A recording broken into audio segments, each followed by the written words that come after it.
有请主持人赵川。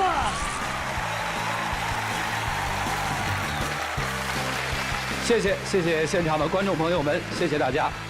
欢迎电视机前的观众朋友走进天津卫视的大型情感节目《爱情保卫战》。接下来看一看今天我们请到的几位老师是谁？他们是著名的节目主持人莎娜老师，欢迎莎娜老师；华谊嘉信的高级副总裁曲伟老师，欢迎；著名的节目主持人严品宏老师，欢迎；涂磊老师，欢迎。来吧，接下来一起来分享几位老师的人生智慧吧，了解一下今天嘉宾的基本情况。各位请看，他的心思根本就没在这个家上，什么事都先想着他前妻和他女儿。我对女儿心里有愧，我只是想弥补她而已。他总是拿他孩子当借口，可没有孩子，他还是和他前妻纠缠不清。是他疑心太重，总是不相信我，我解释他也不听。他说的和他做的完全不一样，这样的日子我怎么和他继续下去？掌声请出这对夫妻，有请。男嘉宾聂先生45岁，来自山东技术管理；女嘉宾李女士38岁，来自山东自由职业。来，有请两位，有请。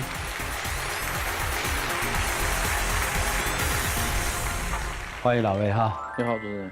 听这个小片里的意思是，妻子觉得丈夫跟前妻纠葛不清，是这意思吧？是。当初为什么离异呢？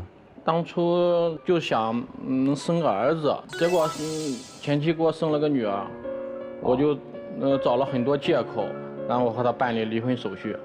其实我很愧疚她母女俩的。啊，现在的婚姻里是有儿子是吧？是。对儿子好。对儿子不好，他心里只有女儿。不是要生儿子吗？生了儿子怎么只有女儿了呢？生儿子他还是一直和他前妻联系，什么事情都拿他女儿当借口。啥意思呢？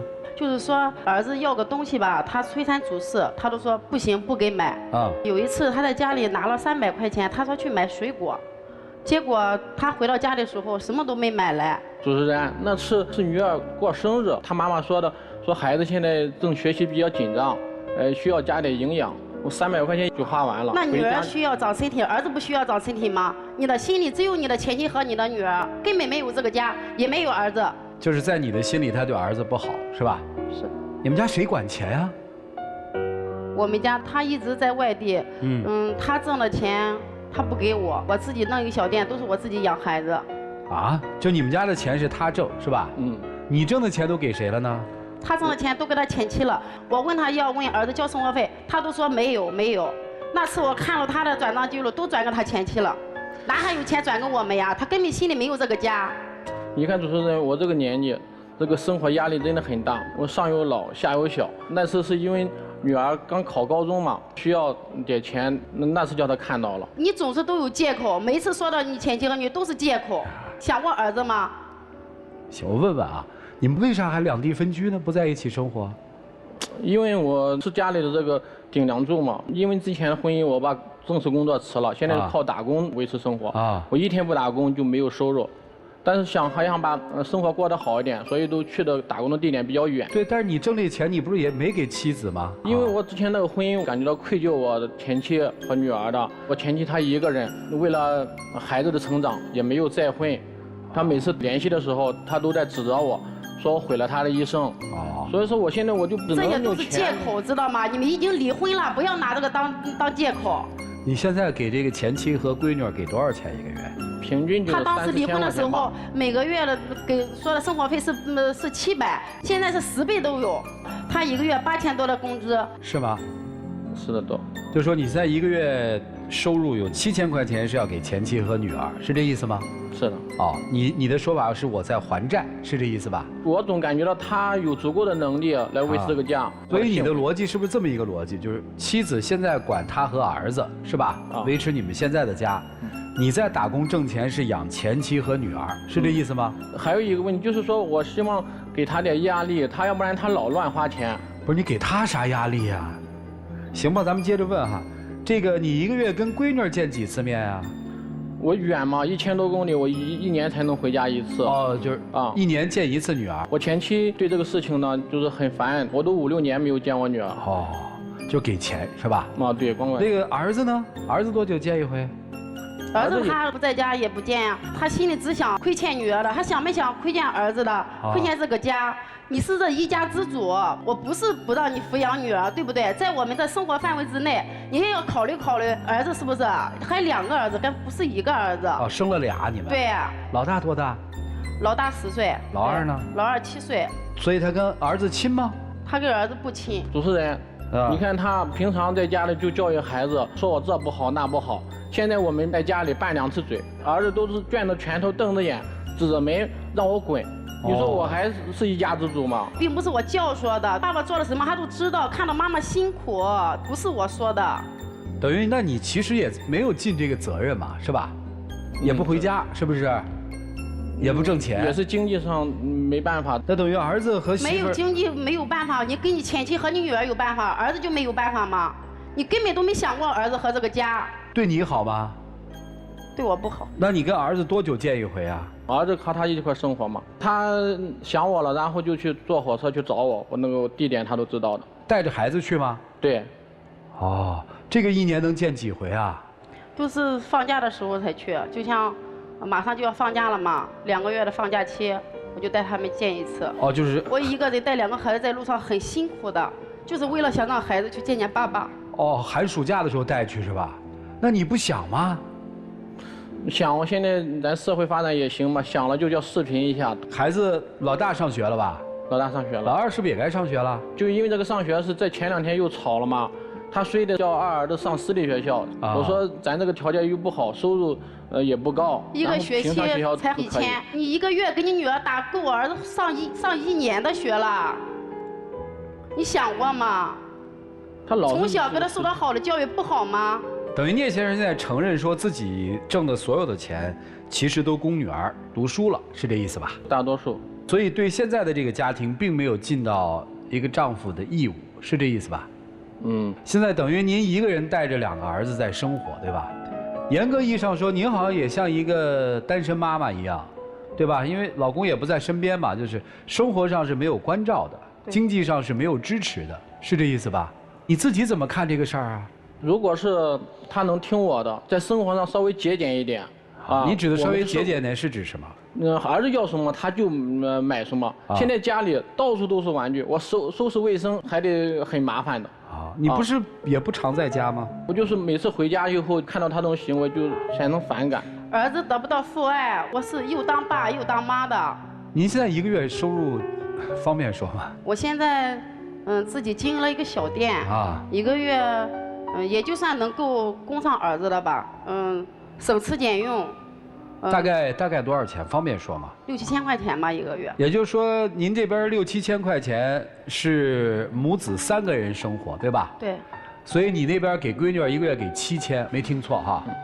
所以养女儿1个人的钱，在现在妻子的心里面，就等于你这一笔钱就养活我们这一家人了，是这意思吧？是。而你却说让他再节省一点，是这意思吗？其实主持人他说的不真实，他靠小店，他1个月都1万多块钱的。他1个月就10万块钱，你也要养儿子呀？那是我辛苦挣的呀，对，儿子和女儿都是你的嘛。哎，咱们这么说这件事儿，今天是您想来对吧？想来的目的是什么？离婚。是我想来的。离婚。主持人。你想来啊？对。因为他要跟你离婚是吧？对，因为我这个年龄也不能折腾了嘛，我不想离婚。那是你的事儿嘛，人家想离婚，咱们假设啊，就是今天老师们也没说好你们，这妻子就是跟你离婚了，那2个儿子的抚养费你要给吗？给。1个月你看给多少钱的抚养费可以呢？1个月3、4千块钱嘛。俩儿子3、4千，这负担很重。那就赶紧给人家，不就不离了吗？那他还是不节俭，我感觉到我不是这跟这节俭不节俭没关系。他给不给我都和他离。我很好奇啊，就这种生活状态维持了多久啊？10多年了。10多年。你就这么忍着10多年啊？那为什么不谈这件事儿呢？是你嫁给他之后，实际上面他就一直没有给你家用是吗？是。其实我平常对他也很好的，他就是这个毛病。不是你都不在人身边，你们俩分居有多少年？得有10年了。等于大儿子的成长你一直也不在身边，是这意思吧？是的。大儿就是我一个人带大的。那你干嘛还给他生老二啊？是无意中怀孕的。我这个人情愿自己受点苦，我不想让孩子成为单亲家庭。那也就是说，等于你们俩这个婚姻早就名存实亡了，是这意思吧？对。10年异地是这意思吗？两地分居是这意思吗？是的。然后丈夫是既不管儿子也不给家用，是这意思吧？给的少一点。不是你这10年你干嘛了呢？因为给女儿那边弥补的多一点，钱就花的。不，你觉得愧疚在哪儿啊？愧疚是离婚就是我的原因。现在他母亲就是没有再婚。那这个呢？这10多年呢，确实是有他的陪伴，他为这个家庭做的很多，我真的很谢谢他。下了节目以后，我就尽量的不外出打工，在家附近找一个固定的工作，然后抽出时间来陪他和孩子。哎呀，反正就这世界上的好事都给你占了呗。所以说他跟他前妻纠缠不清，我不想和他过了。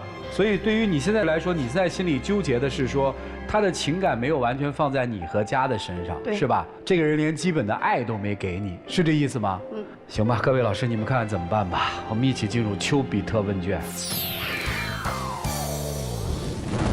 聂先生，您这理论就是现在这个妻子，她有工作的能力，有挣钱的能力，那你活该。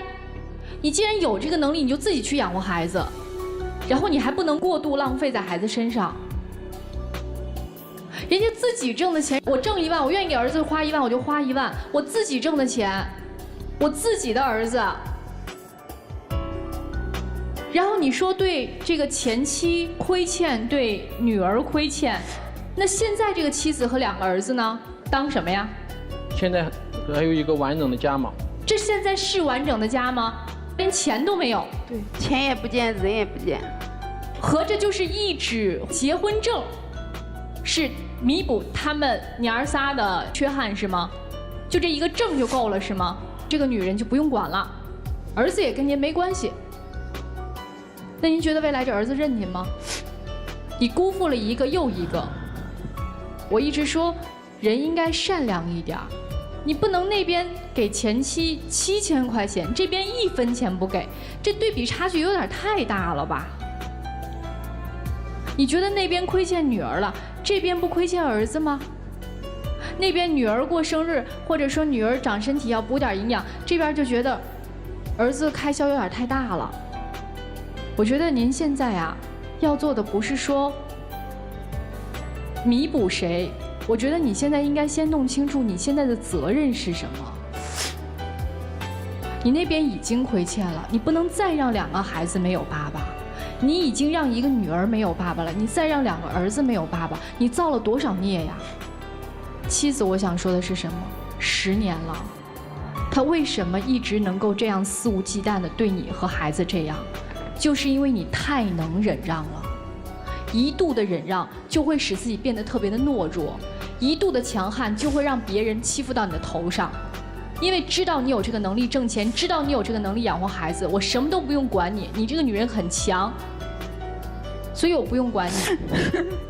已经是这样了，现在和离开分开有什么区别呢？已经给孩子造成了一个不完整的家了，10年的分居啊，所以没有意义再纠缠了，好吧？好，谢谢莎娜老师。来，曲总，你现在的妻子的这种交流来看，我觉得。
行为了，但是他们很绝情，没有可能。我想问你的是，女士啊，难道这10几年你就没有发现？发现，知道。别人都说钱在哪，心在哪，他的钱就在他前妻那，他的心肯定也在他前妻那。所以其实你心里是早就知道的。对，就像这位老师说的，我是一个负责任的母亲，我不想让孩子成为单亲家庭，但是这个局面已经是单亲家庭了。就像这位老师说的，你一直在梦里不想醒。你不觉得你这样去做事情做人太过分了吗？我看到这个本子里边说，甚至在儿子发高烧的时候，他都接到一个电话就走了。对，我的店刚忙完，我回到家里，我一看我儿子发烧39度多，我给他打电话，打了好多电话，他今天陪他前妻去练车了。儿子，有的时候孩子也没发烧嘛，他躺床上，我以为他bệnh了呢。他发不发烧，他一个人在家，你能放心吗？你是他的父亲。其实先生，我觉得啊，10几年对于一个人，尤其对于一个女人来说，意味着什么？你不知道吗？你这做的是一个男人应该做的事情吗？你对前妻不义，对现任妻子不忠，不忠不义，说的就是你。我不相信你的女儿将来会对你好，我也不相信你的儿子将来会孝顺你。孩子都知道，他们是最敏感的。你不怕你做这些事情，最后竹篮打水一场空，爱情也得不到，亲情也没有。人不能活得太自私，自私到了一定的阶段就是残忍。你残忍地对待2个女人，残忍地对待3个孩子。我觉得现在不算太晚。如果你真的这个心全在前妻身上，请放他们娘仨，你去对那边负好责任，这边该给生活费、该给抚养费给到，也算你是个爷们儿。或者，你珍惜眼前人，不用过去自己犯的错误，用现在的妻子来弥补。你回到这个家庭，好好爱儿子，3个孩子同一对待水准，不会厚此薄彼。照顾好新的家庭，好好爱新的妻子，也算一个男人。所以选择在你。女士，我想简单的说2句啊，你的这种依赖和软弱，其实和其他经济不独立的女生在某种层面上是类似的。所以希望以后你能够情感上独立起来。我们再遇到一个人，或者这个人愿意回头，我们彼此依赖，但是我情感上是独立的，我随时做好准备。没有你，我可以过得很好；没有你，孩子们一点不会差，好吗？好，你们自己做决定吧。好，谢谢严老师。如果前妻再婚了，你还会有那么愧疚吗？如果前妻再婚了，他不会有那么愧疚，所以你也没有那么爱前妻。如果前妻一旦答应了跟你复合，你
这个家付出的真的很多，我都看在眼里，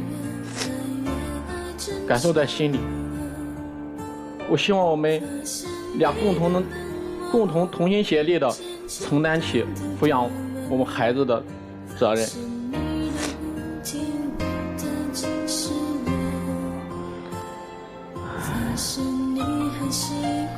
我跟了你10多年，我真的非常的委屈。我一个女人带2个孩子，真的不容易。所以你如果观念不改的话，这种悲剧就会上演。请大家看到哈，如果你发现你婚姻当中有巨大的问题，另一半根本没有把这一段婚姻当成一段婚姻，请你勇敢的选择离开这段婚姻，因为你还有你更美丽的人生，而不是选择跟一个对婚姻完全不负责任的人，只把婚姻作为自己的需要和包裹的一个所谓的城堡或者标签的人，一直痛苦的生活下去。慢慢来吧。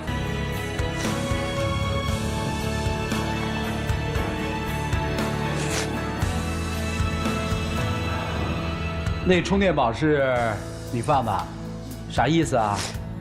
我一直以来就是他的充电宝。哦。充电宝也有没电的时候，我现在不想给他充电了。哎，这就对了。你那什么呀？因为从我们俩接触的时候，他都希望我把工资卡交给他。我想在这个时刻，我把工资卡交给他，以后都由他来管理。里面还有钱吗？里面有1万多块钱。我10多年前就承诺的给他买一个戒指，如果他能不和我离婚的话，我就到商场给他买个戒指，兑现我给他承诺。不要，我不需要他那个戒指，我买得起。谢谢两位，请回吧。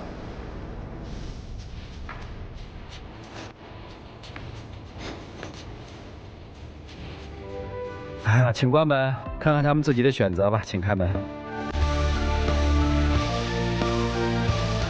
哎呀，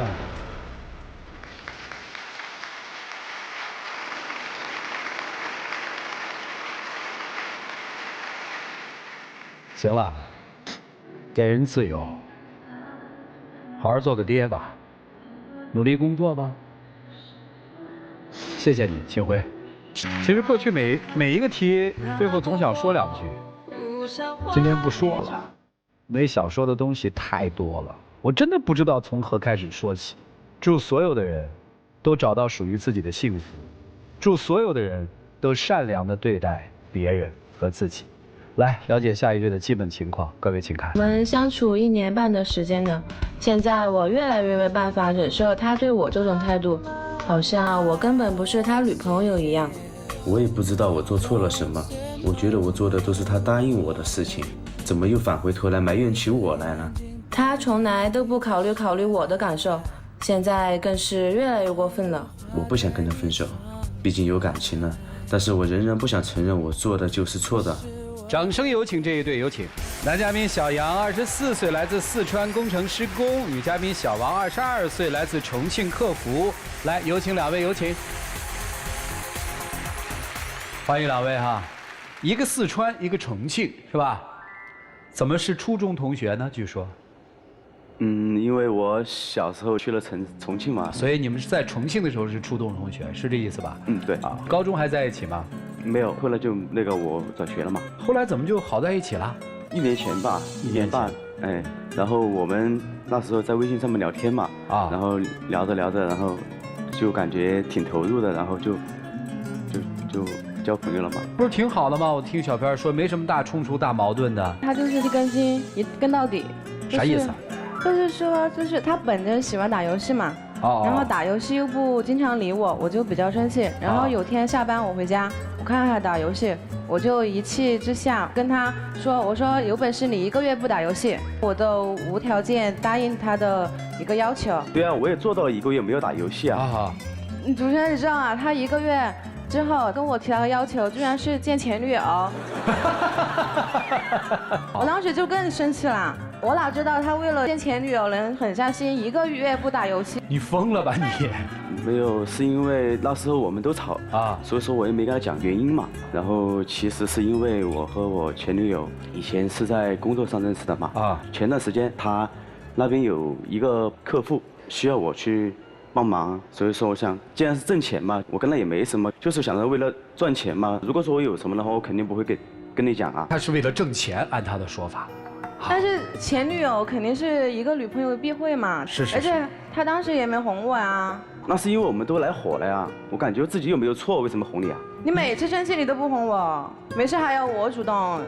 还有那次女生嘛，吹完头发，然后我头发没有放回原位嘛，她就怪我头发没放回原位。哦，那个吹风机。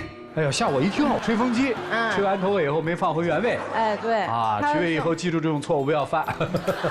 啊，然后呢？他说吹风机没放回原位，他就因为这个小事情跟我较劲儿。如果下次再这样，必须罚款。我说好，行，我也没放在心上嘛。结果隔了一段时间，我又使用，我又忘记了。他又看见了，必须罚款。因为这个小事，你至于生气吗？较真儿，而且我还是女朋友，你说一句就行了，非要罚款。就是至于吗？我是对事不对人啊！我觉得这个事情，我当初跟你说了，我们也约定好的啦，但是你没有放回原位啊。我跟你是男女朋友关系，怎么还要罚款啊？当时我身上月底罚500块钱。这么贵啊？对，然后当时我月底了嘛，我也没有多少钱了，我就跟他撒娇啊、卖卖萌啊，我说就算了嘛，结果他非要还这个款，你给他了吗？当时我没这么多钱啊，哪知道他好奇葩，他拿着笔跟纸，然后写欠条，说我欠了他这个月罚款500块钱，下个月发了工资还给他。签名了吗？哪有办法呀，他非要我签啊。钱还了吗？然后我不是走了嘛，然后他1个星期就没理我。谁走了？我走了。该走啊。然后他1个星期没来理我啊，然后我也不理他，我凭什么要理他呀？后来呢？后来有一天下班，我看到他在我公司楼下嘛，我以为他找我求和，我是要钱来的是吧？结果他拿着欠条啊，他说你今天发工资了，我找你要这500块钱来了。啊，你还挺幽默哎，小子。不是，我是找他要了这个钱，但是我后来不是请你吃饭了吗？你那天是真的是为了要钱，还是其实是想他找一个借口去的？你说实话。其实也是算是一种借口吧。那你没跟我说呀？拿着欠条就找我要500块钱。然后你给了吗？我肯定给了呀，他1根筋啊！我不给的话，他要一直叫我这个劲啊。不，这事儿你们就和好了。后来我不是用这个钱请你吃饭了吗？你请我吃饭是我的钱。我罚款也不是目的啊，就是说一件事情哈，不是对人哈，一件事情它是正确的就是正确的，是错误的就是错误的。比如说我们约定好了的东西，肯定要兑现啊。这些小事情你至于跟我较真儿吗？而且还不仅这件事情，然后我本身是做客服的嘛，我卖东西，然后因为我们那个店铺是卖皮带的，他说光顾我生意，他妈妈过生日就买了一个女士皮带。他拿回家，然后他说这个皮带有质量问题，我说什么问题啊？我说这个明明是女士皮带的款式，它扣不紧，本身就扣不紧啊，它这个样式好看啊。对啊，是有质量问题，本来就是我拿回来是坏了，我肯定要投诉你啊。那个是款式问题，你干嘛非要怪我是质量问题啊？而且我不是跟你解释了吗？他当时说都没说，直接给我们店铺一个差评，就是他因为这个差评还导致我在公司扣钱了。而且别人的男朋友都是成天怎么哄女朋友，你到我这里就是天天给我找麻烦。哎，你在工作中是这样吗，兄弟？我在平时工作中，包括我生活上，包括我朋友，包括我自己，我如果说有件事情我自己错了就是错了，对了就是对了，或者是跟朋友这些约定好的事情，或者是打个赌什么了，输了我肯定要去兑现。你有朋友吗？我好奇的问一句啊，就是有吗？有女朋友。只有他，你们看见没有？只有他，我就说你放在生活里，这就属于有点轴是吧？我觉得我是对事不对人吧。而且他不光在我面前，他在我朋友面前也是。上次我跟我闺蜜嘛，然后出来吃饭，闺蜜也把自己的男朋友带起来，然后我们中途吃饭聊天的时候，她居然给我闺蜜说，上次你是不是在哪个地方和其他男生一起吃过饭的？别人的男朋友都在那里，你干嘛这么说呀？你没脑子是吧？但是我的确看见了，你们都不相信我啊。你看见了，你干嘛不跟我直接说呀？你非要当着面说，很多事情不需要当面拆穿的。你们都不相信我，我觉得就搞得好像我在说谎一样，所以说我这个人都比较较真儿，然后就。后来你怎么证明你没说谎呢？我觉得我应该没有看错。他觉得没看错，然后我跟我闺蜜一直在否定嘛，她都一直还在说了2、3遍。后来呢？后来然后这顿饭吃的都比较尴尬嘛，然后朋友现在就不乐意他了，他说以后如果有他的话我就不出来了，他生怕如果又说一句话就得罪他了。那到底是话得罪了，还是你闺蜜真的有跟曲伟在一起吃过饭的这个事儿呢？这个我都不清楚嘛。但是如果这种情况的话，你就不要一直说了呀，你非要一直说。所以你今天来是想跟他分手是吧？对。我现在回忆这些事情的话，我觉得现在跟他沟通的话，我觉得很困难，有点累哈。对，就是一开始呢，我老觉得这小子是针对你，因为有些人在谈恋爱都针对你，就有些人是这样的，他是真的，你看他没有一个朋友，只有你，说明他处事就是这样，你考虑一下。但是他只有我一个女朋友，他也不连我呀。不是，他不是只有你一个女朋友，他是只有你一个朋友，含女朋友都含了，是你说的吧？我理解的对吧？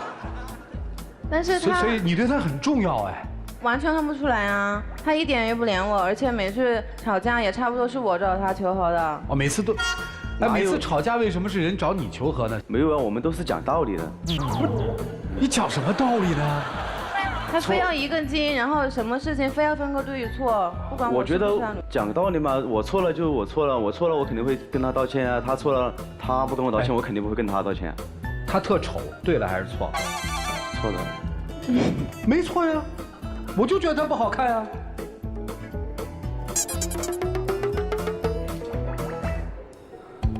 那人特聪明，智商有200，你信吗？信。啊，你错了，他根本没有，他怎么可能200啊？而180是有的啊。这生活里没那么多，而且男女青年之间，你何必较那真儿呢？对你好吗？除了较真儿之外，一根筋之外，其他的也还好。对于在什么我吃什么啊，他也要给我买；我穿什么，他也要给我买。他承诺的事儿，他都做吗？也有做到的，也有没做到的。对呀，你也有没做到的，那怎么弄啊？他就觉得我好哄嘛，然后他说几句好话，觉得我开心嘛，所以说越来越过分了。你们俩谈了1年了吧？1年半了。1年半了。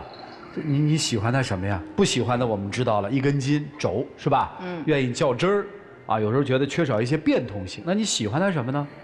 我觉得他吧，还是挺老实的。老实。也没有跟其他异性朋友有接触啊。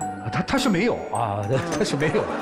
你是不想还是没有啊，兄弟？不想也没有。还有呢？平时如果我说叫他接我下班啊，他也过来接我，不管多远。然后他也听话。还是比较听话的嘛。对。还有呢？其他的我觉得就是坏毛病了。如果他要不罚你的款这件事儿，其实也没什么哈。但是他非要跟我较真儿啊，他非要跟我分个对错。你跟你前女友为什么分手啊？我给你较个真儿。也是因为感情不合吧。也是因为感情不合，你还跟谁感情不合过？没有，就前女友。这感情不合是不是也像现在这样？就是你挺较真的，对方也跑了。后来我感觉那时候我还厉害。还厉害！你得感谢他前女友啊！你今天来是想跟他求和。我们来了一个可爱的活在自己世界里的一个小男生，他现在恋爱了，可是他女朋友却接受不了这种可爱的小男生，因为他自己认为的这种可爱是非黑白、对错道理。在他的人生当中很重要，而女生觉得你的这种表现完全是在跟我较真儿，像辩论赛一样。好了，老师们怎么帮助这对小情侣呢？一起进入丘比特问卷。你也按照那个罚款的方式，你说你下次再碰跟我较一次真儿，罚500，治治他呀！你非要跟我要那500块钱呢？我就趁你那个工资快花完的时候跟你打这个赌，没钱打欠条。然后我也1周不理你，等到你下班的时候到你单位门口来，今儿发工资了吧，给钱，没意思了吧，是不是？谈恋爱它不是非黑即白，它不是非要把这段感情一定要揪一个对错，然后弄得你死我活，有什么意义呢？恋爱最动人的就是在于，我可以偶尔跟你撒个娇耍个赖，然后你能包容我，然后我们不分得那么清楚你对还是我错，因为本来感情就是非常感性的东西。当然，我相信在生活当中你对自己也是这样严格要求的，但是对另一半就会让你觉得这个人有点没有人情味儿。你即使在这段感情当中，你照顾我照顾得比较周到，但是不能碰到事儿，一碰到事儿你就跟我较真儿，那我就会怀疑你对我是真爱还是假爱。你坚持你自己的那个对，你坚持你自己的那个较真儿的那个劲儿，你最后失去了我的爱，你觉得哪个划得来呢？好吧，祝你们幸福，谢谢。好，谢谢山大老师。来，曲总，我们通常会对别人说：“哎，我这事儿可是救事儿不救人哈。”这种情况更多的发生在工作的场合。当我们说出这句话的时候，一定自己有意识说：“我要伤害你。”这是为自己解脱找的一个借口而已。所以，当你说这句话的时候，你就已经知道，你接下来做的或多或少会去让他不舒服，或多或少会去伤害他。回到你的情感当中，你明明知道这么做女朋友会不开心，你明明知道这么做她很反感，你偏要这么做，不是说明我很讲道理，我是一个很讲原则的人，不是，只能说明他在你心目中并没有那么重要。如果你真的是这么爱这个人的话，你一定不会只救事儿不救人，你一定会把人的感受、人的因素放在第一位。即使这件事是你对，但是你会考虑这个人的接受，能否接受这种做法以及你的说法。所以说，不在于你的方式是怎么样，是否有情商啊，是否够技巧啊，更在于说你出发点，你有没有为这个人多想一想。所以说，你想想自己的固执，是因为自己的所谓的原则，还是因为不够深爱这个女人？如果是后者的话，我建议你其实应该找一个这个女孩她不管做什么事情，即使做错了，我也能够忍受，并且用一种妥善她能接受的方式去处理。很多事情是不能强求的，你即使觉得我用心了，但我没做到位，那只能说明你不够深爱这个人，懂了吗？就这样。好，谢谢曲总。来，严老师。我现在跟男生共同探讨2个你的观念，一个你说你做事都是对事不对人。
就是不讲道理。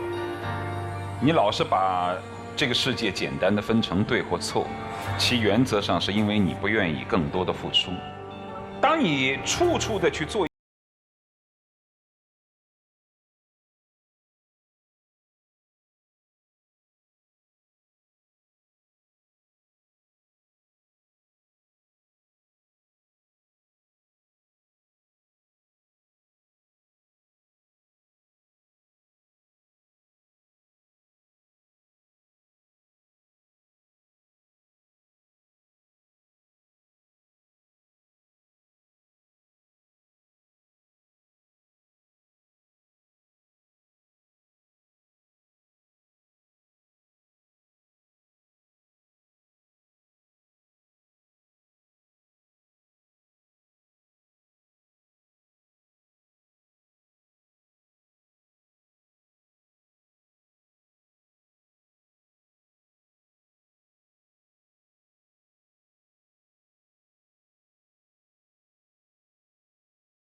你也真心对我，记住喽。跟你相处1年半了，我知道我在生活中有很多事情，其实可能都是我的错吧。我没有太多的去体贴你啊这些，但是我心里面还是很爱你的。也许你可以从点点滴滴当中看得出来吧。我的确也对，我是像你说的一样，我是死脑筋，但是我还是希望你能够回到我身边吧。但是我完全感觉不到你要关心我的感觉，我每天跟你在一起特别累，知道吧？而且我不知道你这样对我，然后以后怎么对我家里人啊？我觉得你谈恋爱可以谈，结婚的话我觉得没必要。而且我现在跟你在一起沟通的话，就没办法沟通，因为跟你一沟通的话，你就要死脑筋到底，不知道怎么办。好，来吧。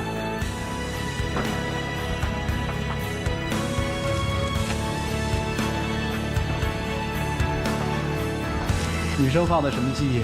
口才方面的，我想让他多读点书，然后学会怎么说话，怎么处人。跟你还真没什么关系，就是这个人在对待所有人的时候，是不是总有一点点是为别人想的？其实不用想那么多，哪怕一件小事就够了。小伙子给的什么？因为我觉得女生的话应该都比较喜欢花儿吧，都送她的花儿。你觉得送花她会高兴哈？那你觉得她今天来的目的是什么呢？我来的目的是求和。她来的目的呢？我希望她能够原谅我嘛。谢谢两位，请回吧。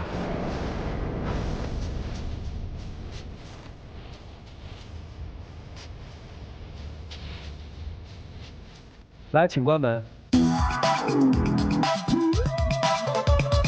陪伴是最长情的告白，但是陪伴不应该成为一种形式。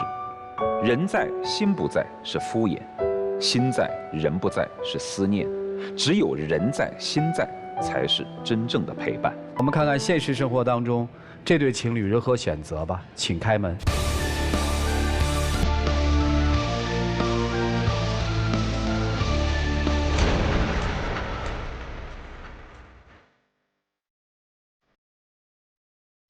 还有啥跟他说的吗？我想说，我还爱着他，我不会放弃，我会回去把这本书看了之后再追求他。真心啊啊！你觉得他的选择对吗？我觉得也许对，也许错吧。如果对，按照你的原则就应该按对的那方式去做嘛，尊重他的看法。怎么这会儿又纠缠不清了呢？替人想啊，很重要。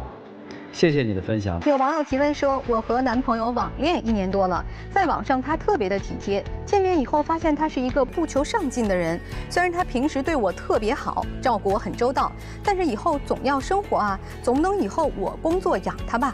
我劝他找份稳定工作，他也不听，我还要跟他在一起吗？建议你听从内心的声音，如果真的想找一个努力上进的，就换个人；如果觉得体贴照顾你更重要，那就陪他一起成长。我们下期节目再见，谢谢大家。